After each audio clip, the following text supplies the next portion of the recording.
Et sans plus tarder, nous allons prier et plonger dans la parole de Dieu, si vous le voulez bien. Tournez avec moi dans le livre de Daniel. Daniel, le chapitre 6.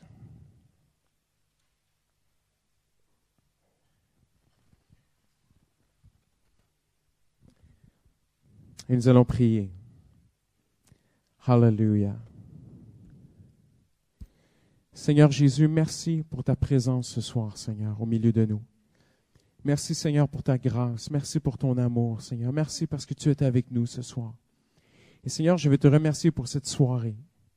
Tu as prophétisé par tes serviteurs dans l'Ancien Testament et aussi dans le Nouveau Testament. Tu as dit que tu aurais un peuple pour toi. Que tu auras un peuple, tu as dit, j'aurai un peuple pour moi, qui viendra m'adorer, qui viendra chercher ma face, qui montera à cette maison de l'Éternel, Sion, Jérusalem, qui aujourd'hui spirituellement c'est l'Église, qui auront de l'intérêt et un désir de venir à la maison de Dieu pour chercher ta face. Et le prophète Ésaïe a dit, tu as dit à travers ton serviteur Ésaïe, tu as dit, j'aurai un peuple, ils viendront de partout et ils diront, montons à la maison de Dieu pour aller connaître sa volonté pour nos vies. Et Seigneur, je te remercie pour tous ces gens qui sont ici ce soir, Seigneur, dans ta maison, Seigneur, en cette conclusion de semaine de jeûne et prière. Merci parce que tu as un peuple nombreux, Seigneur, qui t'aiment, qui veulent chercher ta face et qui veulent s'approcher de toi. Seigneur Jésus, je veux te remercier pour cette parole que tu as mise sur mon cœur. Elle a été déposée il y a longtemps sur mon cœur pour cette soirée, toute la semaine, malgré même si tous les autres messages, je suis certain, étaient de toi. Seigneur, mon cœur brûlait déjà à la pensée de ce vendredi soir, Seigneur. Je sais que c'est une pensée qui vient de toi. Je sais, Saint-Esprit, que tu m'as oint. Je sais, Saint-Esprit, que c'est toi qui m'as attiré à toi. Tu m'as parlé, tu m'as touché. Tu as déposé cette parole comme du feu dans mon cœur. Tu m'as oint et tu m'as envoyé. Alors maintenant, Saint-Esprit, je proclame le règne de Jésus-Christ dans ce lieu. Je proclame un moment divin pour nos vies ce soir dans ce lieu. Je proclame une parole de Dieu qui fait plus que nous informer, mais qui vient nous transformer, Seigneur Jésus, ce soir. Je proclame une parole qui vient embraser nos cœurs, qui vient brûler nos cœurs, qui vient transformer nos vies. Je proclame une parole qui va prendre vie dans nos vies. Seigneur Jésus, Jean a dit que tu es toi, la vie éternelle. Jean t'a présenté dans son premier épître en disant que au commencement, la vie éternelle était tournée vers le Père. C'est toi, Jésus, la vie éternelle. Alors, Seigneur, nous te cherchons, toi, Seigneur. Et tu as dit, celui qui m'a trouvé a trouvé la vie, il obtient la faveur de l'Éternel. Et Seigneur Jésus, nous venons vers toi ce soir. Je te prie pour cet instant. Je te prie, Seigneur, c'est une parole tellement simple que tu as mise sur mon cœur. Ce n'est pas un enseignement. Et beaucoup vont peut-être même retrouver des choses qu'ils connaissent déjà de façon biblique dans ce qui va être enseigné ce soir. Mais ce soir, c'est le cri du fond du cœur de Dieu qui va être partagé. Ce soir, c'est un appel. Ce soir, c'est les profondeurs du cœur de Dieu qui parlent aux profondeurs du cœur de l'homme. Et Seigneur, le psalmiste a dit, David a dit, « Deep calls unto deep ». Les profondeurs suscitent les profondeurs. Et Seigneur, tu fais appel, quand tu parles du fond de ton cœur au cœur de l'homme, tu suscites en lui une réaction et une réponse profonde. Et ce soir, Seigneur, tu lances un appel, mais qui vient du fond de ton cœur. Et j'ai confiance, Seigneur, que des hommes et des femmes vont répondre du fond de leur cœur ce soir. Dans le nom de Jésus, j'ai prié. Saint-Esprit, je mets toute ma foi maintenant en toi pour donner vie à ces Écritures. J'ai prié dans le nom de Jésus. Tous ceux qui l'aiment disent Amen. Le titre de mon message est celui-ci, « Les invincibles du royaume des cieux ». Les invincibles du royaume des cieux. Vous remarquerez, je ne veux pas lancer une nouvelle doctrine, une nouvelle théologie ou un nouvel enseignement tout nouveau dans l'Église, mais c'est profondément biblique. Vous remarquerez que dans la parole de Dieu, de la Genèse à l'Apocalypse, le peuple de Dieu, même dans l'Église, même dans l'Ancien Testament, même dans Israël, souvent se définit par des gens qui sont simplement sauvés dans un premier temps. Et deuxièmement, dans ce groupe de gens qui sont sauvés, il y a un groupe qui va aller plus loin, qui est moins nombreux, qui est plus loin. La Bible, dans l'Apocalypse, Jean les appelle les vainqueurs. Ceux qui vont aller plus loin, ceux qui vont faire plus que de simplement mettre leur foi en Jésus pour leur salut personnel, mais qui vont, comme l'Épître aux Hébreux nous dit, vont aller saisir l'héritage des promesses que Dieu a pour eux. Et ça, c'est une partie du peuple de Dieu. Ça, ce sont des chrétiens qui ont faim, qui ont soif, qui veulent plus que seulement leur ticket pour aller au ciel, qui veulent vivre une vie victorieuse. Et la Bible nous montre des hommes et des femmes qui sont pour moi ce que j'appelle les invincibles du royaume des cieux. Ce sont des jeunes hommes parfois, des jeunes femmes parfois des hommes très âgés. Ce soir, on va voir un homme extrêmement âgé, un homme très, très âgé, mais qui a vécu une vie victorieuse, qui était un invincible du royaume des cieux. Et je dis ceci ce soir, c'est très important pour moi, parce que, ayant voyagé un peu, ayant connu un peu quelques églises, et même plusieurs pasteurs en Suisse m'ont expliqué un petit peu le contexte, comment pendant des années, il y a toutes sortes de choses qui ont été vues, qui ont été enseignées, toutes sortes d'enseignants qui sont passés en Suisse, parfois dans les églises, parfois des hommes de Dieu vraiment remarquables, mais parfois des vagues qui n'étaient pas envoyées du Saint-Esprit.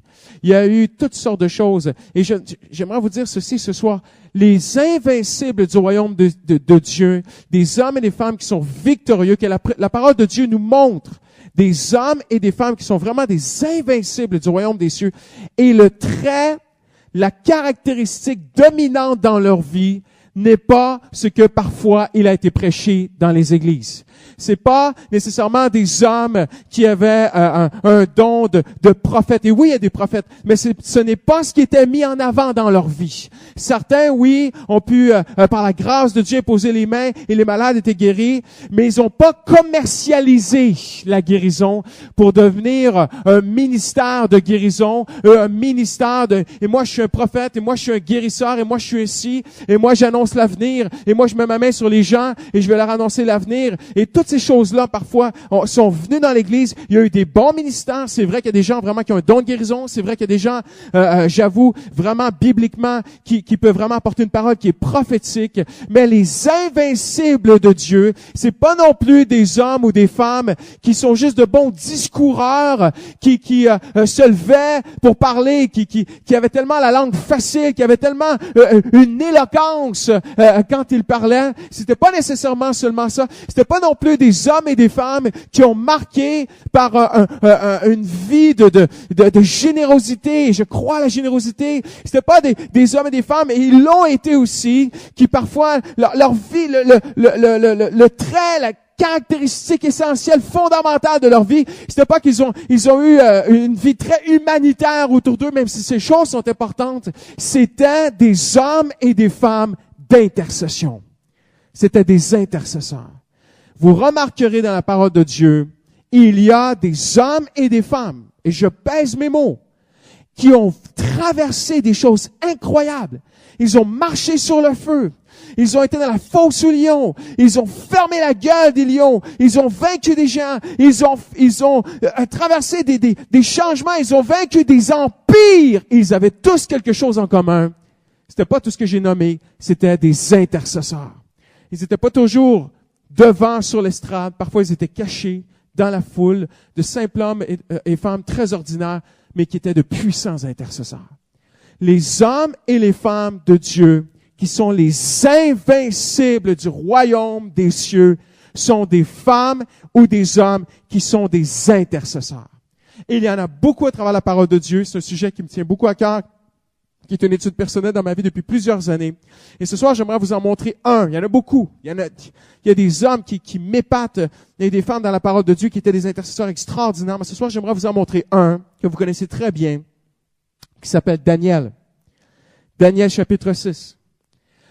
Quand on arrive à Daniel chapitre 6, Daniel est âgé facilement entre 86 ans et 90 ans.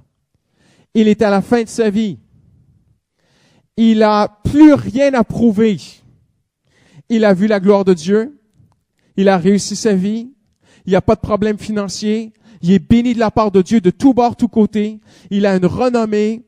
Il est respecté. Il a déjà fait trembler des rois. Il est un homme d'autorité. Il est un homme de Dieu. Il a à peu près, selon moi, autour de 90 ans. Il pourrait être à la retraite. Mais il ne l'est pas.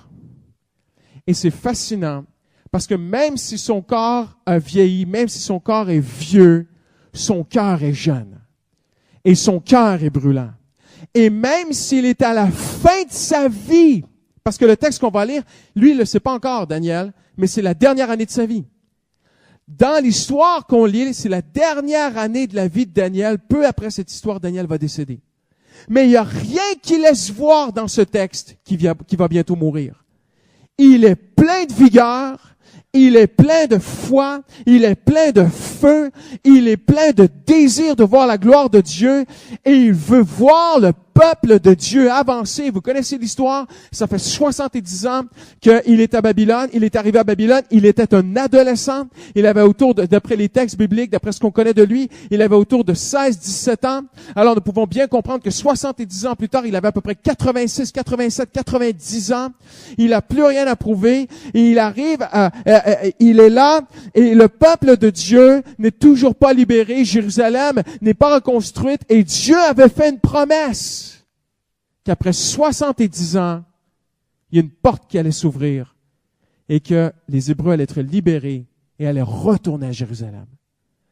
Et Daniel, quand tu lis les textes qu'on va lire ensemble ce soir, il n'y a rien qui nous laisse voir qu'il est bientôt sur le point de mourir. Il n'y a rien qui nous laisse voir qu'il est vieux. Il n'y a rien qui nous laisse voir qu'il est à la fin de sa course. Il n'y a rien qui nous laisse voir dans la vie de cet homme qu'il est en train de ralentir. Au contraire, son cœur brûle de voir la gloire de Dieu. J'aimerais vous montrer à quel point un homme ou une femme qui choisit, c'est un choix, écoutez-moi bien, c'est un choix personnel.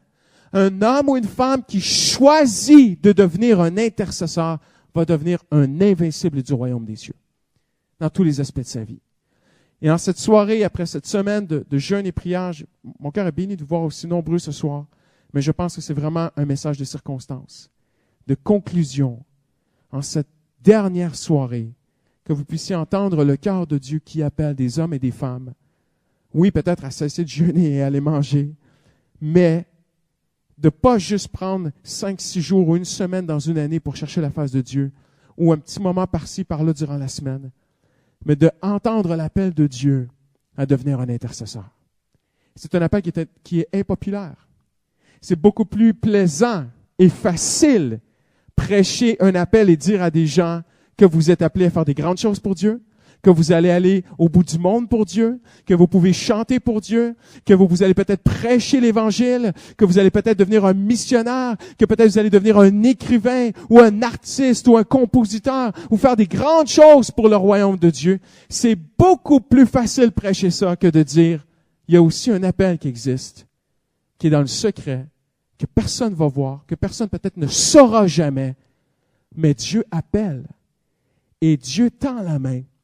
Et Dieu invite des hommes et des femmes dans le secret à devenir des invincibles du royaume des cieux, à devenir des hommes et des femmes d'intercession pour la gloire de Dieu. Dans Daniel, le chapitre 6, regardez avec moi, regardez bien ceci, Daniel, chapitre 6, verset 1er. Et Darius, le Mède, reçut la royauté à l'âge de 62 ans, verset 2. Darius jugea bon d'instituer sur le royaume les 120 satrapes pour qu'il y en ait dans tout le royaume et au-dessus d'eux 3 ministres, dont l'un était Daniel, pour que ces satrapes leur rendent des comptes et que le roi ne soit pas frustré. Or, ce Daniel l'emportait sur les ministres et les satrapes, car il avait en lui un esprit extraordinaire. Et le roi projeta de l'établir sur tout le royaume. Tournez avec moi dans Daniel chapitre 9.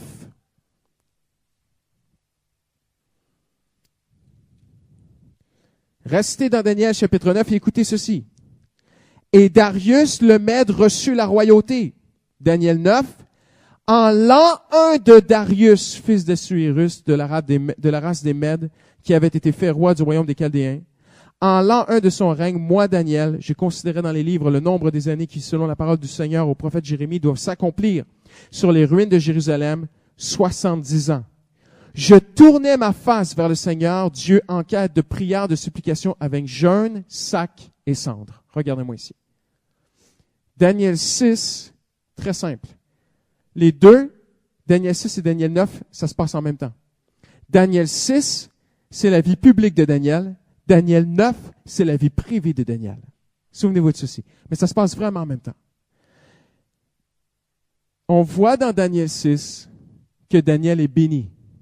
On voit dans Daniel 6 que Daniel a un esprit extraordinaire, qu'il est au-dessus des autres, qu'il va littéralement exceller dans son travail. Il va être élevé de la part de Dieu, il va être béni de la part de Dieu, au point même de faire des jaloux. Mais notez bien ceci, son cœur n'est pas là. Le cœur de Daniel n'est pas être le numéro 2 du royaume. Le cœur de Daniel n'est pas être le meilleur des 3 ministres. Et Daniel, à ce moment-là, c'était pas n'importe quoi. C'était le plus grand empire au monde à l'époque. Et Daniel, sous l'empereur, va être l'homme le plus important de tout l'empire. C'est le rêve de millions d'hommes sur cette planète. Mais son cœur n'est pas là. Daniel 9 nous montre où son cœur est. Le cœur de Daniel n'est pas au succès social, n'est pas au succès humain, n'est pas au succès aux yeux des hommes. Le cœur de Daniel est ailleurs. Le cœur de Daniel est déchiré. Le cœur de Daniel est brisé, est alourdi, appesanti. Il a le fardeau de Dieu. Il est loin de la retraite, crois-moi. Le cœur de Daniel considère le fait que le peuple de Dieu est dans une souffrance. Il va se tourner vers Dieu. Il ne va pas aller prêcher. Il ne va pas lancer une croisade d'évangélisation. Il ne va pas aller faire un voyage missionnaire. Il ne va pas écrire un livre. Il ne va pas composer un nouveau chant. Et toutes ces choses-là sont importantes. Croyez-moi, je ne suis pas là pour me moquer de ces choses-là ce soir. J'ai beaucoup de respect pour tous les ministères dans le corps de Christ. Mais ce qui me touche le plus, c'est avant de bouger, Daniel va aller intercéder. Il va devenir un intercesseur. Son cœur, d'un côté, il y a toutes les éloges, les fleurs des hommes, mais Daniel, son cœur n'est pas là. Son cœur était au sac, à la cendre, au jeûne, à se tourner vers Dieu. Maintenant, regardez-moi, là, c'est incroyable ce que je vous dis. Cet homme-là était vêtu d'or. Il avait les vêtements, après l'empereur, il avait les vêtements les plus haut gradés. Ses vêtements étaient brodés d'or. Il était baigné avec des produits, des huiles, des aromates. Il était vêtu d'or. Il avait une couronne sous la couronne de l'empereur. Et 3 fois par jour, avant d'aller travailler, la Bible dit, avant d'aller au boulot, il était chez lui dans sa maison, il mettait un sac, il mettait de la cendre sur sa tête, il s'humiliait devant Dieu, il pleurait, il criait à Dieu. Pas pour lui! Sa vie à lui va bien, tout va bien dans sa vie. Pour les autres. Il crie à Dieu pour les autres. Et après, il se lave, il prend son bain, il se revêt des habits royaux, il va travailler toute la matinée. Quand midi arrive, quand midi sonne, Daniel retourne dans sa maison qui est juste à côté, adjacente au palais. Il enlève ses habits royaux, il enlève sa couronne, il enlève ses trucs, il remet un sac, il remet la cendre, il ouvre les volets vers Jérusalem et son cœur est brisé que Jérusalem et le temple n'est pas reconstruit. Et il crie à Dieu une prière que vous connaissez. Il va dire, fais briller ta face sur ton sanctuaire dévasté. Et quand l'heure de retourner au bureau arrive, il revêt ses habits et toute l'après-midi, il va travailler. Et quand la soirée arrive, il retourne chez lui. Et la Bible dit, il fait ça 3 fois par jour, pendant 21 jours. Daniel était un vrai intercesseur. Maintenant, j'aimerais vous montrer 3 choses ce soir rapidement, puis après on va prier. Une définition de l'intercession, une détermination pour l'intercession et les bénédictions de l'intercession. Premièrement, les définitions. L'apôtre Paul dit, priez la prière sous toutes ses formes. Et il y a toutes sortes de formes de prière. Il n'y a pas que l'intercession. Vous pouvez parler à Dieu comme un ami. Vous pouvez chanter à Dieu. Vous pouvez avoir une communion avec Dieu. Vous pouvez écouter Dieu. Il y a toutes sortes de façons de prier. Mais il y a aussi une des formes de prière qui s'appelle l'intercession. C'est un appel qui est noble. Malheureusement, j'ai remarqué que parfois, dans beaucoup d'églises, c'est un appel parfois qu'on présente à une petite mamie qui ne peut pas faire grand-chose d'autre dans l'église. Alors, elle vient voir le pasteur, puis la petite mamie dit, viens voir le pasteur, puis elle dit, pasteur, j'aimerais servir Jésus. Puis le pasteur, il remarque qu'elle ne sait pas comment ça marche, un ordinateur. Elle peut pas chanter, elle peut pas prêcher, elle est bien âgée. Alors, il veut pas la décourager. Alors, elle lui dit, mamie, tu pourrais avoir un ministère d'intercession. Et malheureusement, dans nos cercles évangéliques, parfois, le ministère d'intercession est vu comme étant un ministère ou un service pour ceux qui peuvent pas rien faire d'autre. Mais c'est pas biblique. L'intercession est un ministère qui est noble. Dans l'Ancien Testament, c'était pas n'importe qui pouvait intercéder. C'était les plus hauts placés devant Dieu qui pouvaient intercéder. Des hommes comme Moïse ont été des intercesseurs. Des hommes comme Samuel ont été des intercesseurs. Parfois, le peuple venait vers un homme et il disait, intercède. Même Pharaon s'est humilié devant Moïse et il a dit, intercède pour nous. C'était un ministère très noble. Intercéder, on pourrait dire dans nos termes modernes, séculiers, non chrétiens, c'est comme un plaidoyer devant un tribunal. Alors, un intercesseur, ça serait comme un grand avocat. Un intercesseur dans une grande cause, à un très haut tribunal, eh bien, l'intercesseur, on pourrait dire, c'est un avocat qui a une notoriété, qui a une grande réputation, qui a beaucoup de respect, qui a une excellente réputation. On va faire appel à cet avocat pour aller plaider notre cause. C'est ça, un intercesseur devant Dieu. J'aimerais vous dire ceci ce soir. Si dans votre cœur, le Saint-Esprit vous appelle à l'intercession, c'est une grâce qu'il vous fait. S'il y a une petite voix dans votre cœur qui dit, viens te placer devant moi et viens me prier pour les autres. Viens te tenir devant moi pour les autres. C'est un appel noble que Dieu vous lance. C'est une grande grâce. C'est un appel à implorer Dieu avec énergie et persévérance. C'est pas de la méditation, c'est pas de la contemplation, c'est pas une petite discussion avec Dieu. L'intercession, c'est une prière énergique et persévérante. La prière fervente du juste a une grande efficacité. C'est un appel qui est personnel. C'est un appel qui ne se délègue pas à quelqu'un d'autre. Imaginez un homme qui arrive le 1er janvier à sa femme et qui lui dit, chérie, j'ai pris une résolution ce début d'année 2012. Je me mets en forme. Vous dites ça? Se remettre en forme, non? Oui, ça se dit. Chérie, j'ai pris quelques kilos, là, durant les fêtes de Noël, et puis, je vais me remettre en forme, chérie. Et sa femme est toute contente. Ah, chérie, tu me fais plaisir. Tu vas prendre soin de ta santé. Oui, franchement, là, il faut se mettre au sport. Alors, j'ai pensé au vélo. J'ai pensé à la salle de muscu. J'ai pensé à la natation. Et j'ai pensé aussi à un club de foot. Et puis, tout ça, ça sera fait. Mais chérie, c'est toi qui vas y aller pour moi. Vous croyez que ça va marcher? Ça se délègue pas. Il y a des choses qui se délèguent pas. Si sa femme y va, c'est elle qui va en bénéficier. C'est elle qui va se faire une santé. C'est elle qui va se remettre en forme. Mais tu peux pas dire à quelqu'un, prie à ma place. Un pasteur, je pointe le doigt vers moi, un pasteur qui ne prie pas, ne peut pas dire, mon ministère est soutenu parce qu'il y a des femmes d'intercession dans l'Église. Non, non. Dieu va bénir l'Église, Dieu va bénir les femmes d'intercession, mais Dieu bénira pas le pasteur. Parce que ça ne se délègue pas. C'est un appel qui est personnel. C'est moi qui dois être premièrement un intercesseur. C'est moi qui dois premièrement me tenir devant Dieu. C'est un appel qui est personnel.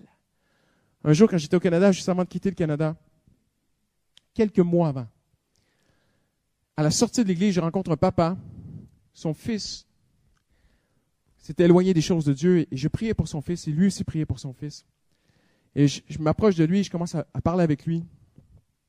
Il m'a surpris, il me dit, Christian, je ne veux pas parler de mon fils.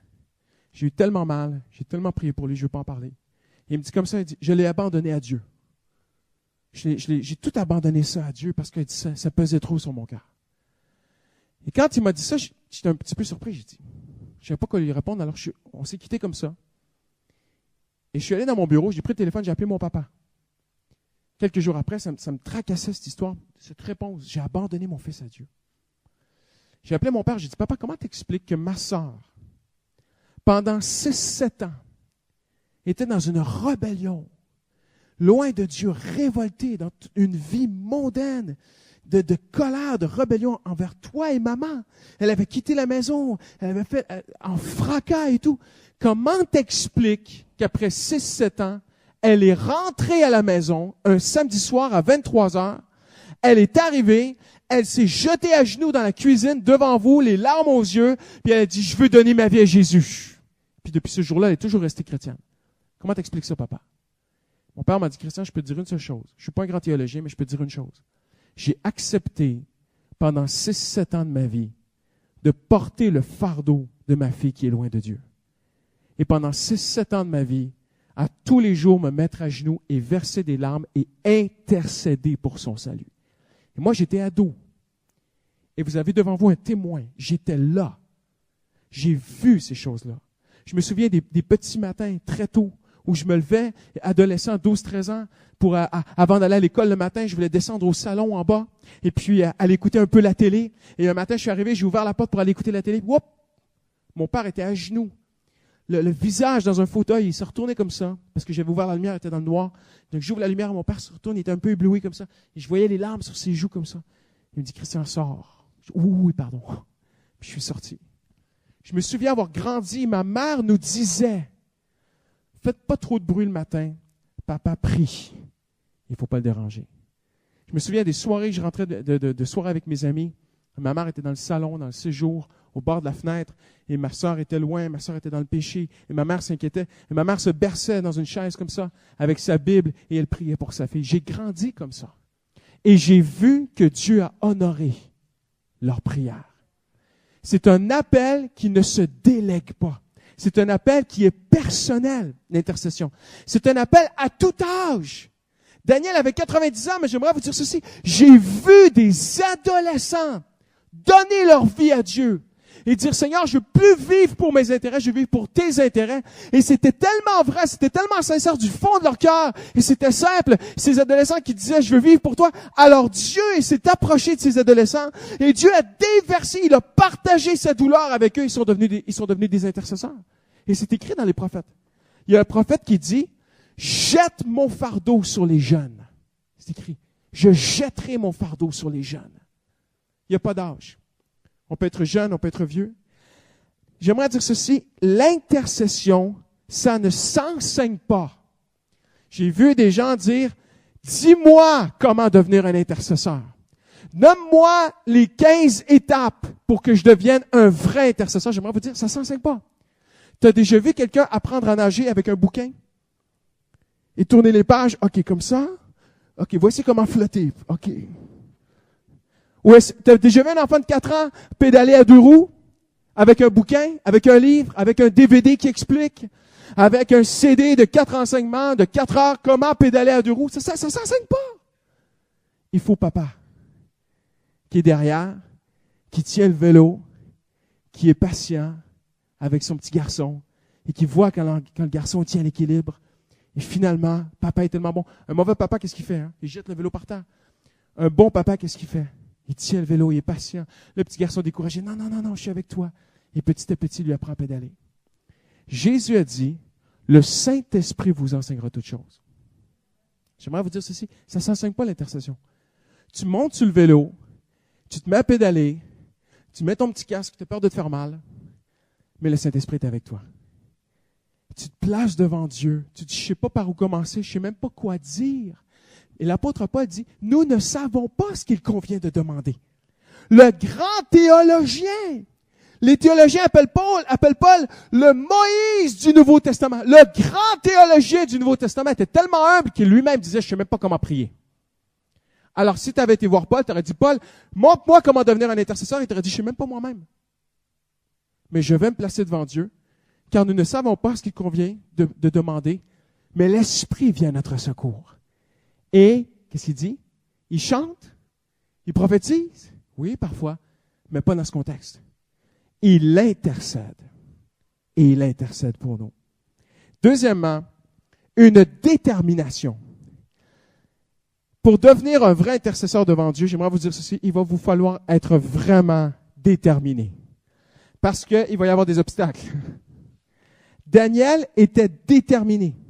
Daniel était assidu. Vous connaissez l'histoire? Daniel 6, c'est la fosse au lion. Je ne le lirai pas, je ne veux pas être trop long ce soir. Mais Daniel 6, c'est la fosse au lion. Souvenez-vous de l'entretien entre l'empereur Darius et Daniel avant que Daniel soit jeté dans la fosse au lion. Souvenez-vous de ce que Darius a dit à Daniel. Darius a dit, ton Dieu que tu sers avec constance te sauvera. Avec assiduité dans l'hébreu.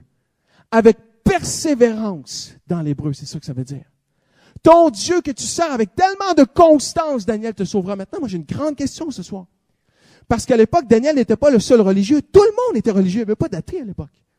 Il n'y avait pas de gens qui ne sont pas religieux à l'époque. Tout le monde était religieux, tout le monde servait ses dieux, tout le monde priait ses dieux, tout le monde avait leur rituel et tout le monde était persévérant. Pourquoi est-ce que Daniel était plus Qu'est-ce qu'il avait, Daniel? Parce que les autres aussi, ils avaient tous leurs idoles. Ils avaient tous leurs petites prières, leurs petits rituels. Et comment ça se fait que Daniel s'est démarqué?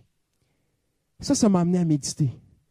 Pourquoi est-ce que l'empereur dit, ton Dieu, que tu sers avec tellement d'assiduité, de constance, te sauvera?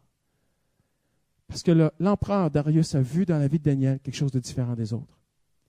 Quand l'édit, le décret a été signé d'interdiction d'adorer, tous les autres ont arrêté. OK, pas de problème, je veux pas que ma tête se coupe, j'arrête. Donc mon idole, machin, je ne la prie plus pendant 21 jours, c'est pas grave. Parce que de toute façon, ça ne voulait pas dire grand-chose pour eux. Et le roi a vu que Daniel, même s'il y a des obstacles, il continue. Même s'il y a des interdictions, il continue. Même s'il y a des décrets qui sont signés, il continue. Et le roi a dit, Daniel, tu es vraiment déterminé. J'aimerais vous dire ceci, pour être un intercesseur, il faut être déterminé. Daniel était tellement déterminé, regardez bien ceci, malgré les changements économiques, malgré ses besoins personnels, malgré les changements politiques, en une nuit, l'empire babylonien a tombé. Le lendemain, c'était les Mèdes et les Perses. Il y a des gens qui ont perdu leur vie, il y a des gens qui ont perdu leur poste, il y a des gens qui se menaçaient. Il est arrivé toutes sortes d'anarchies il y a eu une nuit anarchique dans ce changement d'empire. Et Daniel, lui, se tient devant Dieu. Et tout le monde autour de lui peut bouger. Daniel ne bouge pas. J'aimerais vous dire, parfois, ça en prend peu pour qu'on arrête de devenir des intercesseurs. Parfois, tout à coup, mon couple va pas bien. Je jette l'éponge. Ça ne marche pas, la prière. Mes finances sont touchées, je ne serai plus un intercesseur. Et Dieu veut bénir vos finances. Dieu aime ses enfants. Dieu peut prendre soin de ses enfants. Hier soir, après la réunion de prière, j'ai pris le panier avec toutes les requêtes de prière. J'ai lu à peu près 25 requêtes de prière. Sur les 25 requêtes de prière que j'ai lues, je peux dire qu'il y en avait au moins 19 qui traitaient de gens qui ont des soucis financiers dans leur vie.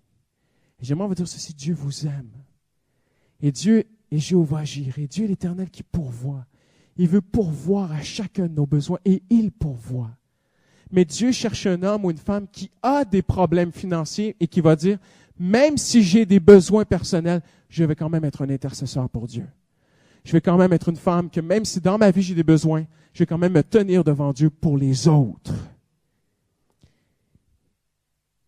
Il a eu des menaces sur sa vie. Il a été bousculé physiquement. Il a été violenté, Daniel. Parce que la Bible dit qu'ils ne l'ont pas descendu avec un escalier dans la fosse au lion. Dans l'hébreu, ça dit ils l'ont jeté dans le trou. Ils l'ont lancé. Ils vont le remonter avec une corde, mais ils l'ont lancé dans la fosse au lion. Dans l'hébreu, ça dit jeter, lancer.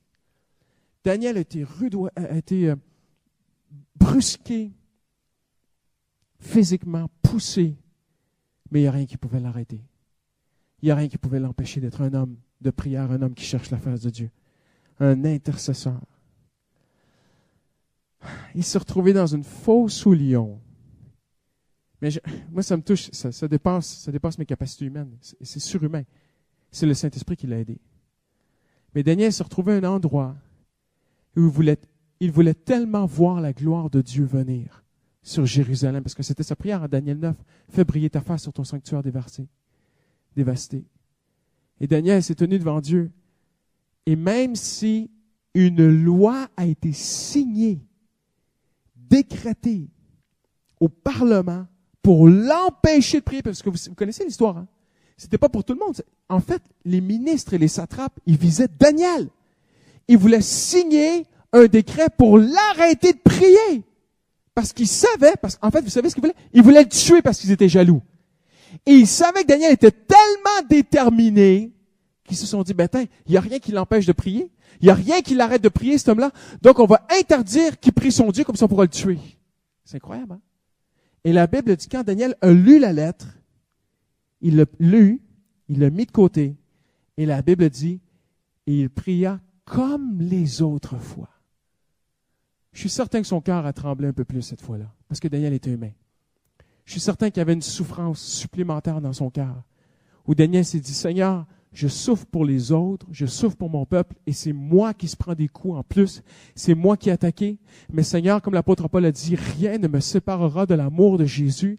Seigneur, même si je dois en mourir, il n'y a rien qui va m'arrêter d'intercéder pour mon peuple. Et alors qu'il est en train d'intercéder, peut-être que Daniel s'imagine une protection surnaturelle. Peut-être que Daniel s'imagine, mais Seigneur, je prie, il n'y a personne qui va m'arrêter. Seigneur, je prie, il n'y a personne qui va m'emprisonner pour ça. Seigneur, j'ai vu Moïse, j'ai vu tellement, j'ai lu les Écritures. Seigneur, les autres hommes de Dieu, les autres femmes de Dieu qui ont intercédé, Seigneur, tu les as tellement protégés. Seigneur, j'ai confiance, tu vas me protéger. Et pendant qu'il est en train de prier, voilà, les hommes rentrent avec des soldats, le jettent par terre, l'attachent, le prennent et l'amènent. Ils disent, enfin, c'est fini pour toi, Daniel. Et l'auteur aux Hébreux nous dit que Daniel était un homme de foi. Et la Bible dit qu'alors qu'il descendait dans la fosse aux lions, sa foi, elle, montait vers Dieu. Et il disait, Seigneur, j'ai confiance en toi. Et Dieu honorait sa foi. Et Dieu fermait la gueule des lions. Mais même entouré de lions, il n'y a rien qui empêchait Daniel de prier. Vous savez quoi? Je suis convaincu que cette nuit-là, Daniel, c'est mon opinion, je m'excuse. Je suis convaincu que cette nuit-là, dans la fosse aux lions, Daniel en a profité. Puis il s'est dit, j'ai un petit moment tout seul, je vais continuer à prier pour Israël. Parce que c'était sa vie, c'était sa passion. Maintenant, en terminant, il y a une bonne nouvelle extraordinaire, c'est qu'il y a des bénédictions. Il y a des bénédictions extraordinaires réservées pour ceux qui veulent devenir des intercesseurs.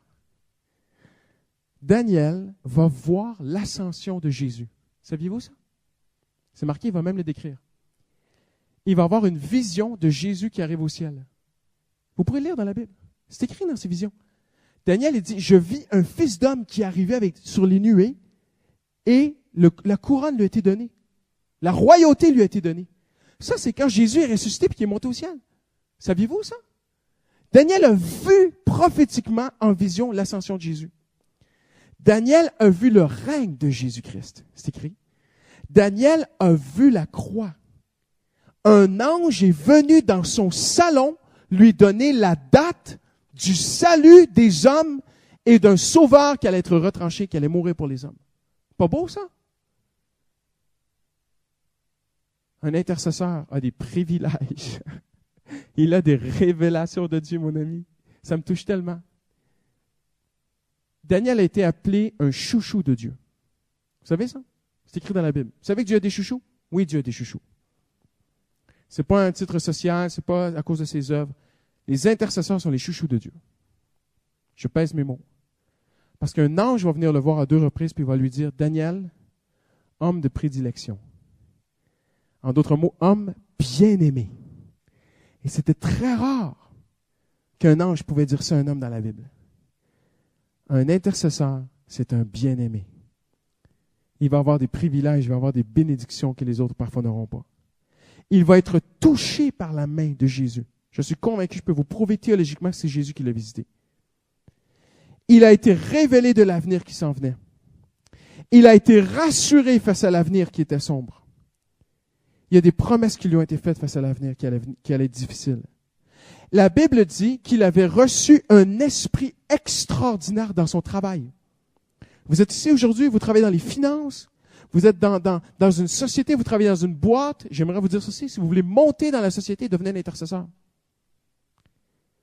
Vous voulez que Dieu bénisse votre travail, devenez un intercesseur.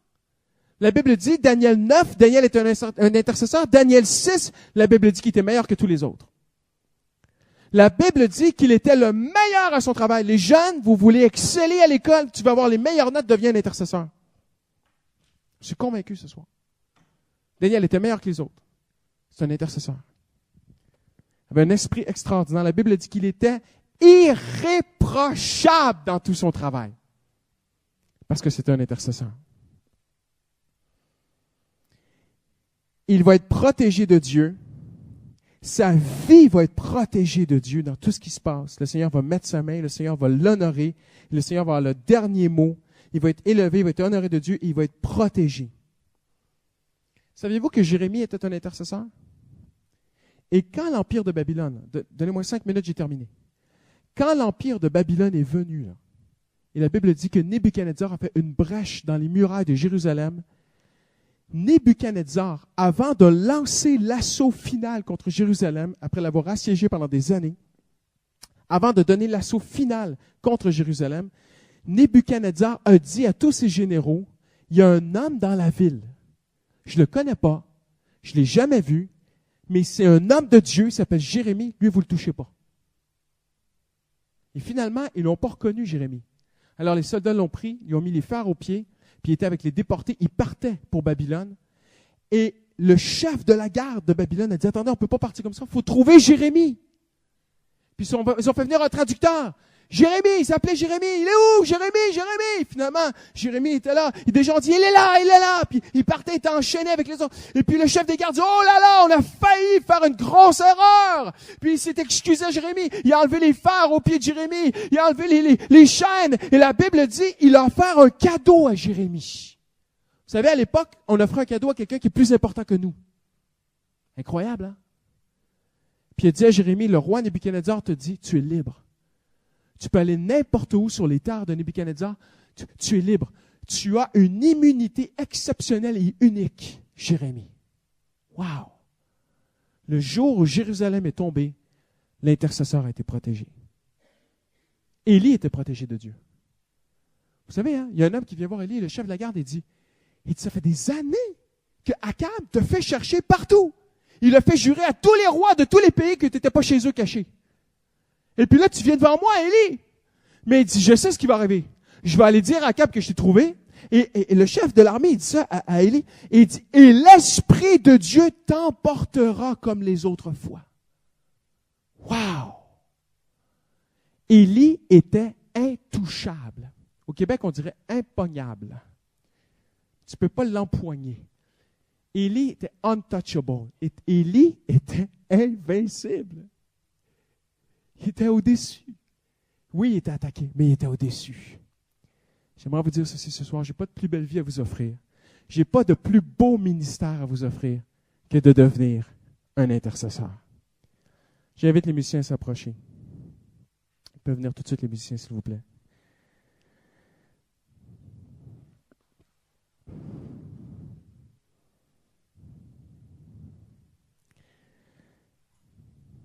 Daniel a excellé dans son travail. Daniel a eu une provision de Dieu pour tous ses besoins.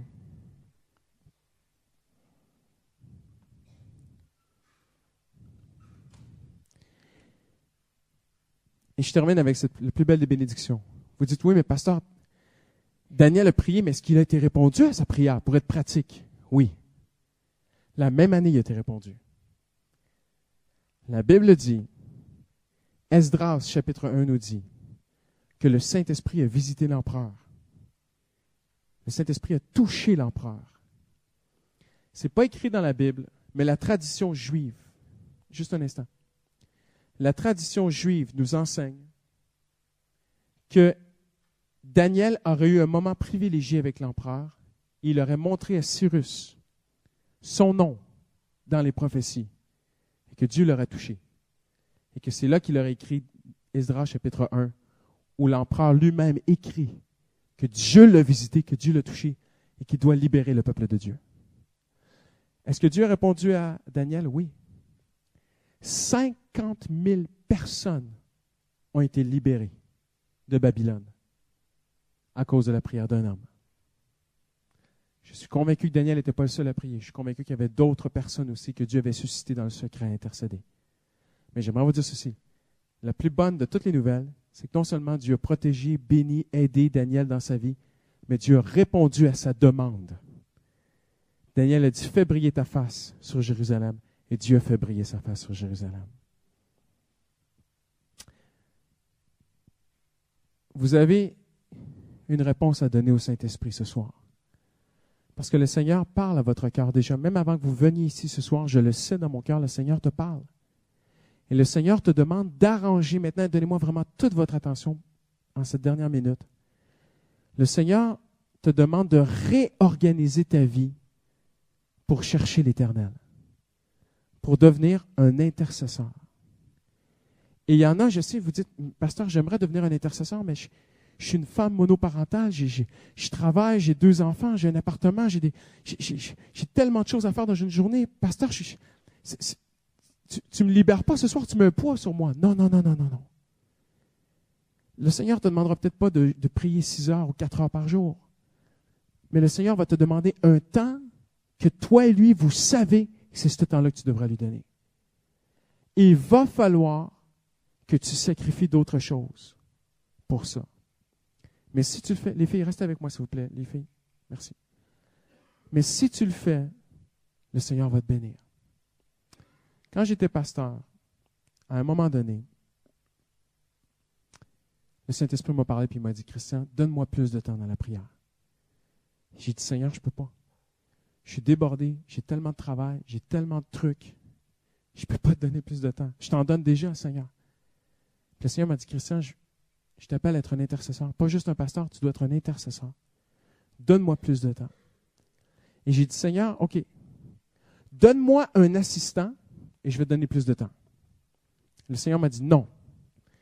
Donne-moi plus de temps et je vais te donner un assistant. Alors, j'ai fait un pas de foi.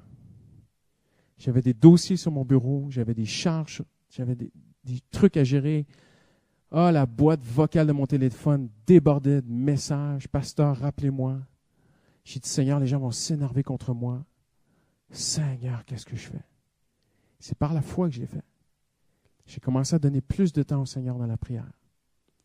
Sur la promesse, le Seigneur m'a montré, regarde Daniel, il excellait dans son travail. Christian, si tu pries, je vais te donner d'exceller dans ton travail, je vais multiplier ton travail.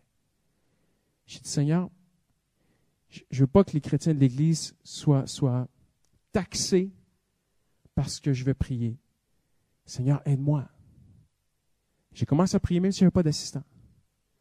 Il y a un gars qui m'appelle, pasteur, quelqu'un que je connaissais très bien, un homme de confiance, dans mon groupe de jeunes. Il dit, écoute, j'ai perdu mon travail, j'ai perdu mon boulot, je suis sur le chômage pendant 6 mois.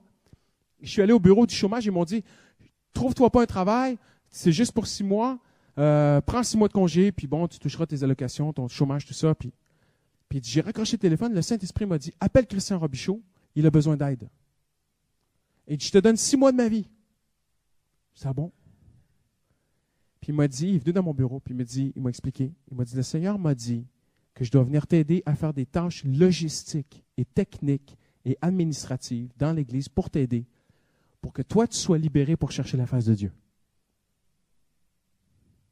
Ah, je dis, ben oui, justement. Et Dieu va toujours t'honorer. Maintenant, ce que Dieu a fait pour moi, il va le faire pour toi, mais pas de la même façon. Ça va être ton histoire à toi. Mais si tu deviens un intercesseur, Dieu va t'aider. Il va t'aider avec tes enfants, il va t'aider avec tes courses, il va t'aider avec ton travail. Il va faire que, moi j'ai vu ma femme passer où ça passait pas avec son caddie à la COP.